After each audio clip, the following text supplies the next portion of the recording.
अस्सलाम वालेकुम dear students, कैसे हैं आप लोग। उम्मीद करता हूँ सब खैरियत से होंगे।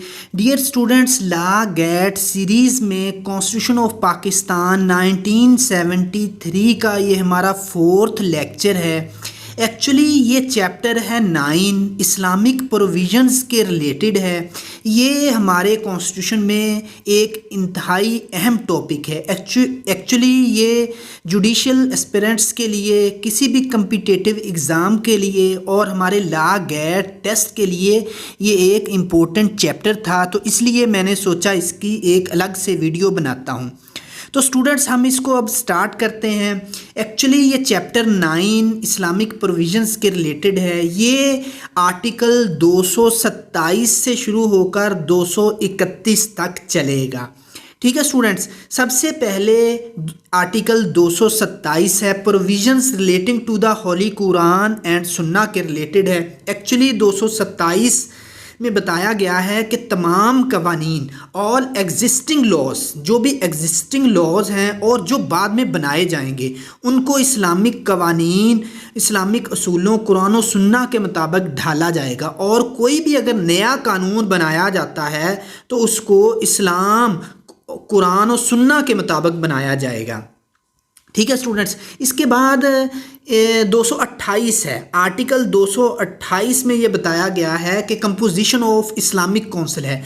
इस्लामिक काउंसिल के रिलेटेड कुछ कवानीन बताए गए हैं कि इस्लामिक काउंसिल बनाई जाएगी। ये इस्लामिक काउंसिल जो है आर्टिकल 228(2) में है कि ये जो काउंसिल है ये not less than 8 members and more than 20 members, के कम से कम 8 मेंबर और ज़्यादा से ज़्यादा इसमें 20 मेंबर्स होंगे।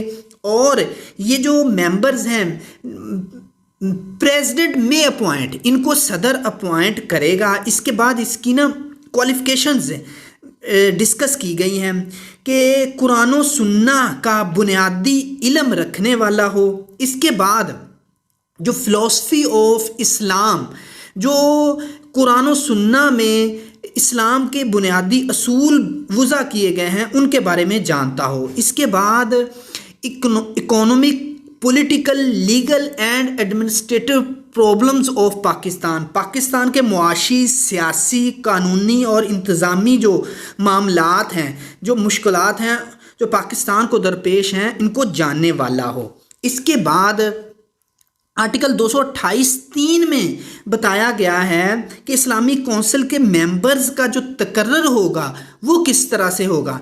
द प्रेसिडेंट शैल इंश्योर कि जो प्रेसिडेंट है वो इन चीज़ों को मद्देनज़र रखेगा। 3A में है, आर्टिकल 228A में है कि इस्लामिक कवानीन के मेंबर्स का तकर्रर करते वक्त सदर जो है वो तमाम मकातबे फ़िक्र जो हैं उनके मेंबर्स को शामिल करेगा। इसके बाद कम से कम 2 ऐसे मेंबर होंगे जो सुप्रीम कोर्ट या हाई कोर्ट के जज होंगे।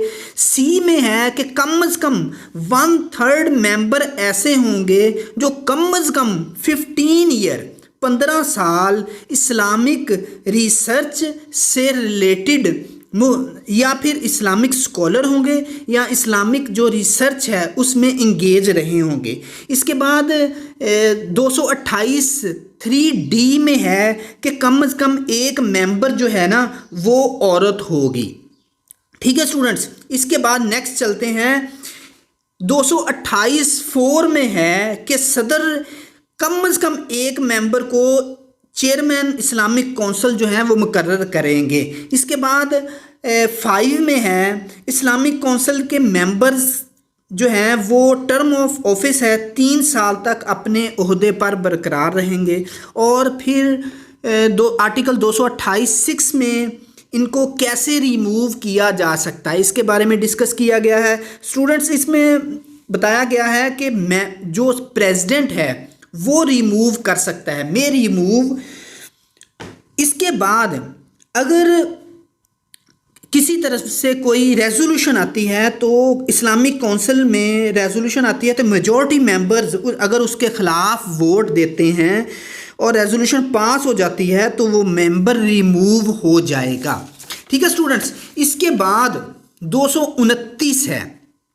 आर्टिकल 229 में सदर अगर चाहें, एक्चुअली 229 में डिस्कस किया गया है reference bye the Majlis Shura parliament to the Islamic council. इसमें डिस्कस किया गया है कि अगर सदर खुद चाहे या गवर्नर या इस्लामिक काउंसिल के 2/5 मेंबर्स या आइदर हाउस मतलब कि कौमी असम्बली या सेनेट या सूबाई असम्बलियाँ जो प्रोविंशियल असम्बलियाँ जो हैं कानून साजी करते हुए इस्लामिक काउंसिल से किसी भी लॉ के रिलेटेड जो एडवाइस है वो ले सकती हैं।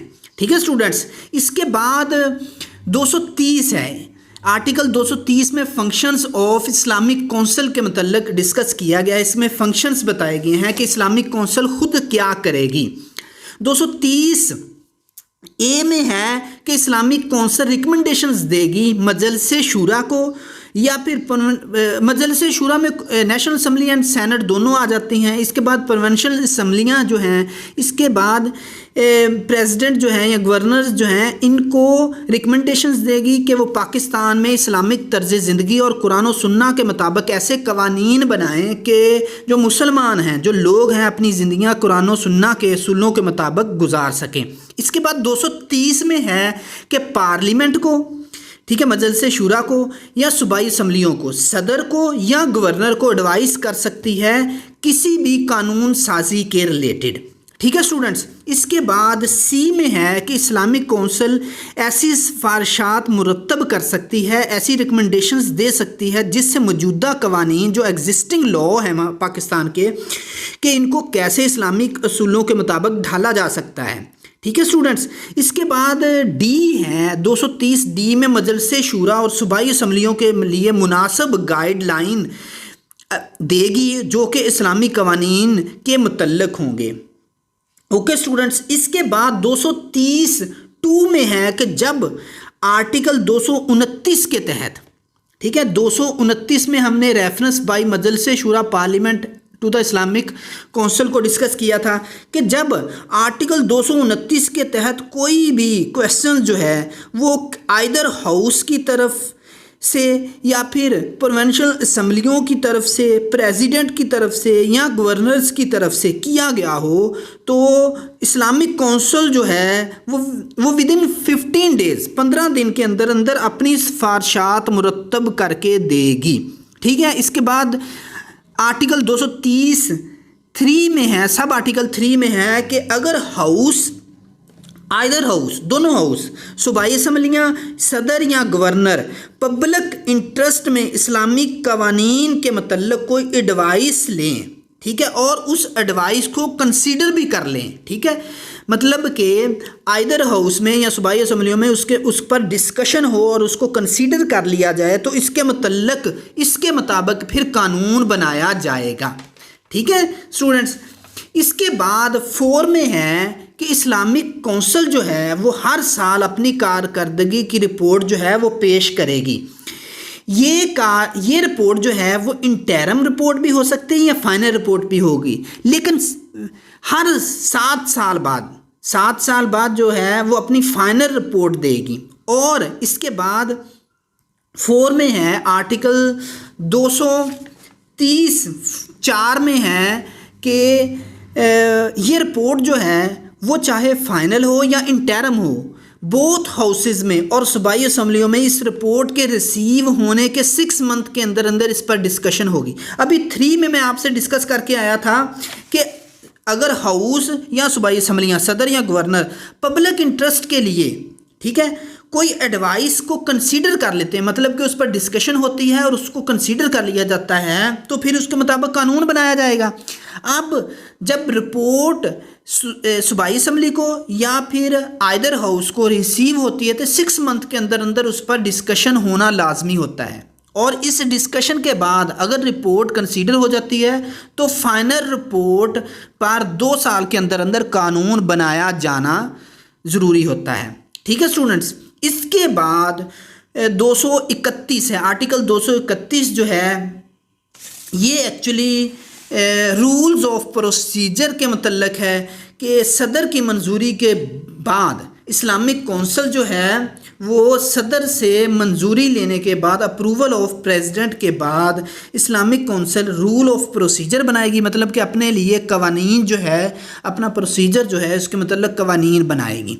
ठीक है स्टूडेंट्स, एक्चुअली ये वेरी इंपॉर्टेंट जो पोर्शन था हमारे कॉन्स्टिट्यूशन का, तो इसलिए मैंने सोचा आपको इसके मतलब अलग से एक लेक्चर बना कर देता हूँ। तो स्टूडेंट्स, ये आपको लेक्चर इसके मतलब अगर कोई क्वेश्चन हो आपके माइंड में, कोई डिस्कस करनी हो कोई बात, ठीक है, तो आप इसी कमेंट बॉक्स में पूछ सकते हैं। अपना बहुत सारा ख्याल रखिएगा, खुश रहिएगा। अल्लाह हाफिज़।